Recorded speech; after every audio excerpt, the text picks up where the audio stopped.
We bought this place in '94, so we've had it 30 years.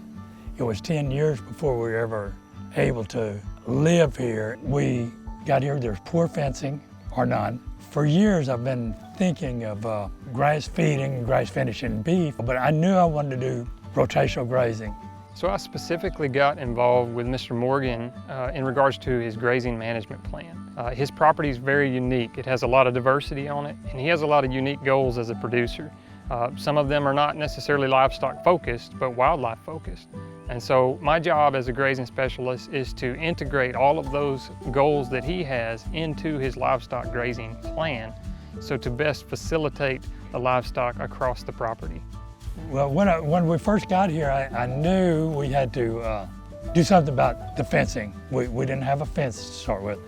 And my idea was to eventually get to rotational grazing. I didn't know all the ins and outs of how to do it, but I knew you had to have water in every pasture, you had to have good fences, and you had to have good vegetation. So that's the things I focused on. So with livestock water, we got to look at it more as a systems approach. So oftentimes we will assist with maybe a pond, and that achieves our goal. Or sometimes we'll have to do a whole entire livestock water system of a well, a trough, a pipeline system, all of those working together in tangent to facilitate and meet those producers' goals and objectives.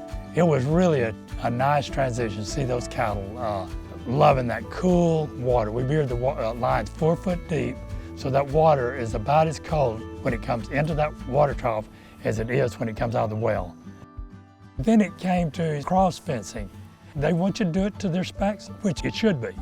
It's no use in doing something that's gonna last a short time when you can do it right and it's gonna last for the long term. Cross fencing also helps a lot to be able to control exactly where those animals are gonna be, where we want them, when we want them, and all of those practices work together to help achieve that plan. And this way, they're in the pasture for 2 or 3 days, they go to the next pasture.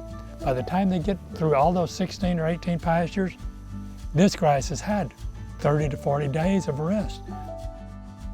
They helped me on some improved pastures.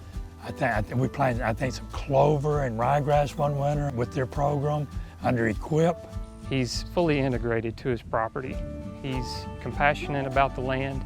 He even gets kind of choked up about it when you talk to him about it too much, because he's found that it's not about how we leave it to the next generation, but it's about being a part of it while you're here too. Life begets life, and you cannot come out here to Mr. Morgan's property and not see life everywhere on this ranch, because that's what he's all about.